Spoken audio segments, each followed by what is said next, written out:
Hi friends, welcome back. Hearty welcome to you. In the last session, we have proved Pythagoras theorem leveraging the similarity of triangles. In this session, we will do some simple examples to understand to apply the concepts of Pythagoras theorem. So let's go ahead and look into the problems. Here we go. Let's look at the first one. PQR is a triangle, right angled at P, and M is a point on QR such that PM perpendicular to QR. Show that PM square equal to QM into MR. First let me draw the triangle. PQR is a triangle, right angled at P. So let me draw the triangle. This is the right triangle. And it's right angled at P. So I'll have P here. Let us say this is Q and let us say this is R. Okay. And M is a point on QR such that PM perpendicular to QR. There is a point M such that this angle is 90 degrees, and we also know this total angle is also 90 degrees. Okay.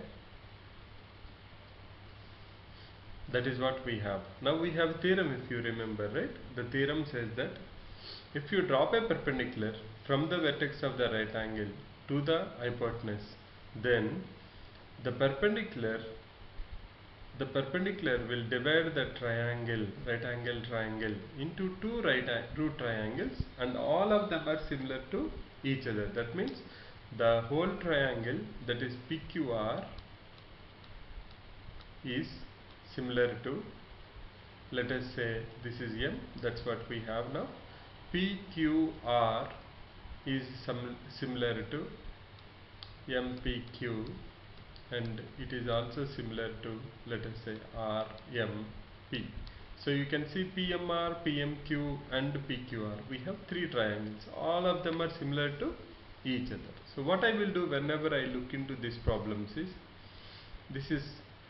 I'll just take one angle so that make sure that I am very clear which side is corresponding to which side, because whenever we'll deal with congruency and similarity of triangles, the corresponding sides should be equal.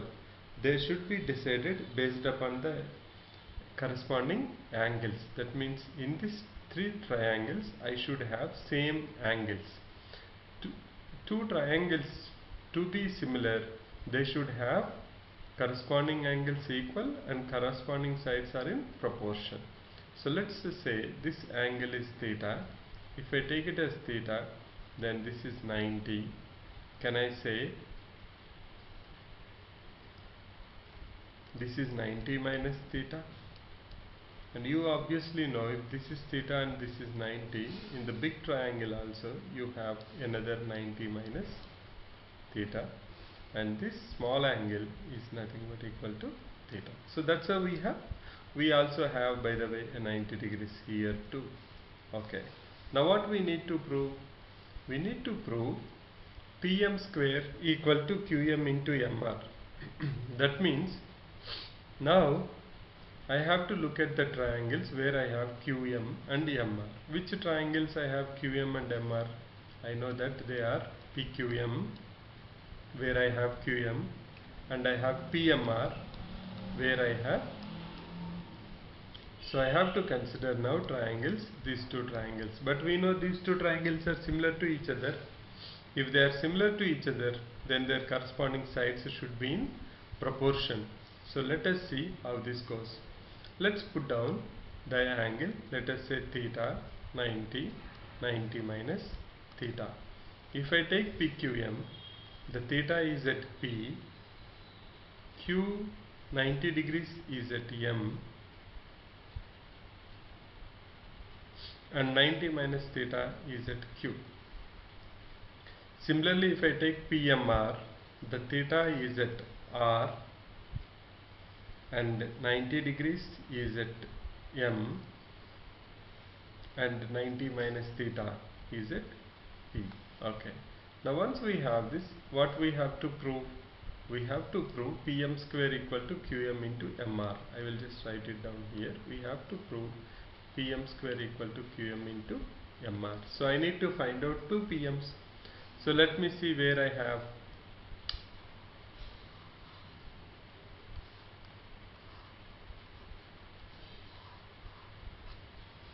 Where I have PMs. I have one PM here. So I can say PM in triangle. This is PQM and this is triangle PMR.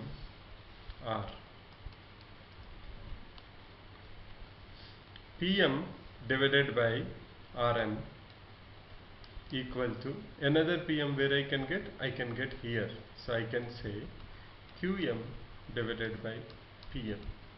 That gives me Pm square equal to Qm into Rm R, that's nothing but equal to Mq or Qm into Mr. Now one important thing to understand is whenever you have similar triangles, you have to be very careful about the corresponding sides.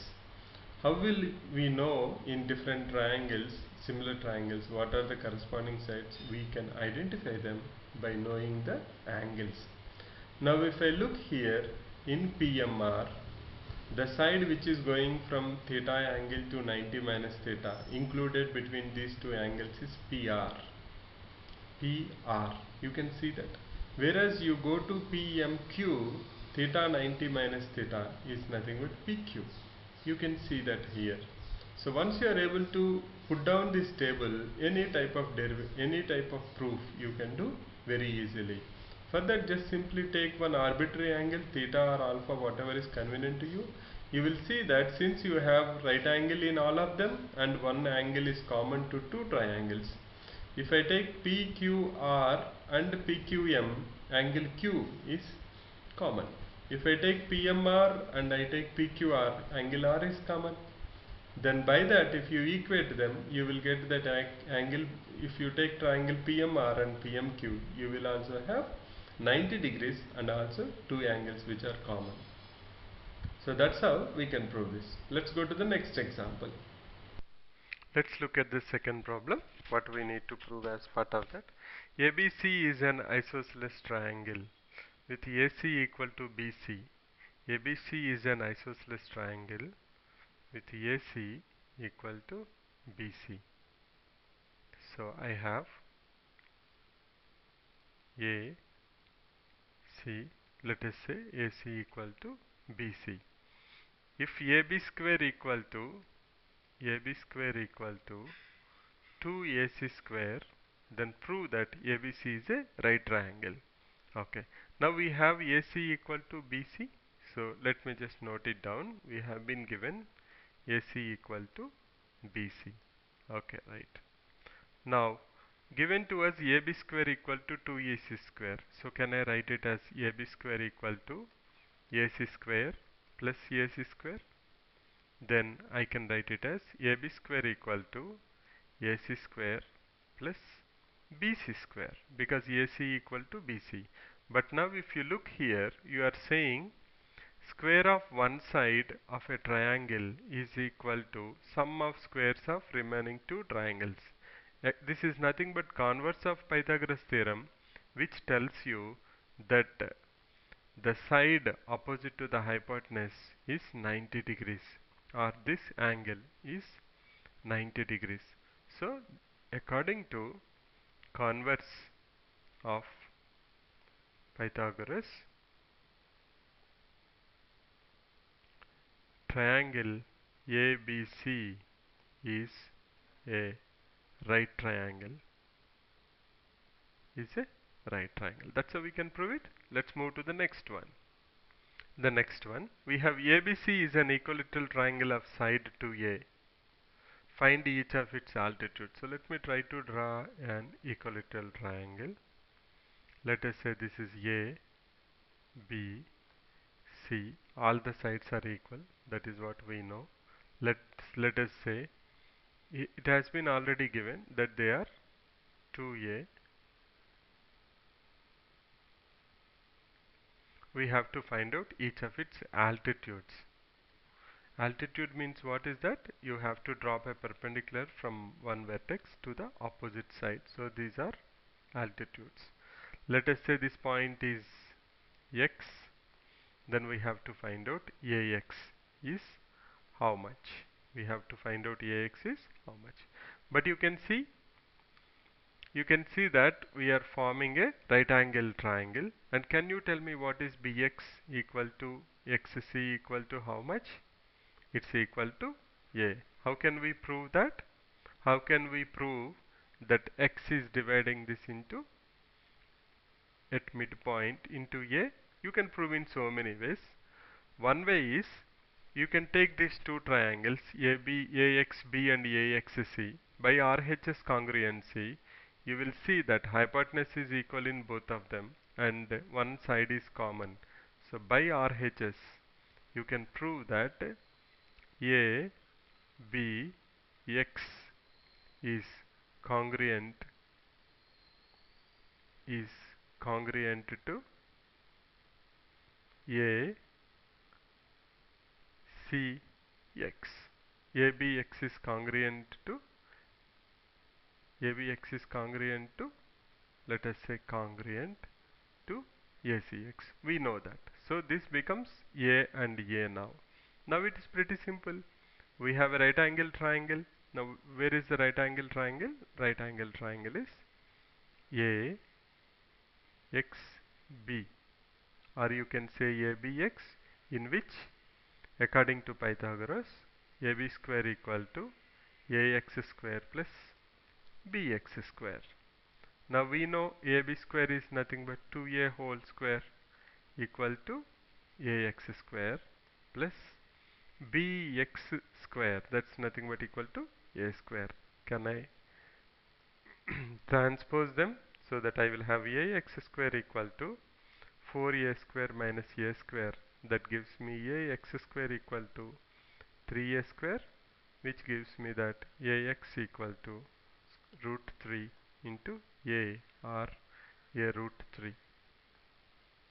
So that's how we can find it out. What we have done, we have realized that whenever you are dropping a perpendicular from equilateral triangle, it will divide the opposite side into two equal sides. It will be joining the midpoint. Another way how you can know it is,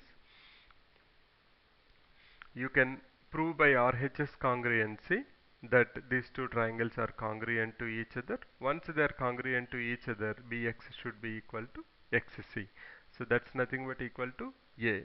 Once we are very comfortable that BX and XC are equal to A, you can take any one of the triangle, or either AXB or AXC. Apply Pythagoras on that and say hypotenuse square equal to nothing but sum of the squares of remaining two sides. We have to find out AX. So we know AX square equal to AB square minus BX square. That's nothing but 4A square minus A square, 3A square, by which I can find out what's the value of AX, which is nothing but equal to A into root 3. Let's move to the next one. Okay, this is the last one. Prove that the sum of squares of sides of rhombus is equal to the sum of squares of its diagonals. Let me take a rhombus now. Let us say the rhombus looks like, that's a rhombus. Those are diagonals of the rhombus. Let us say the sides of the rhombus are equal, we know that. Let us call them as A, each of them as A, and the diagonals, let them be D1 and D2.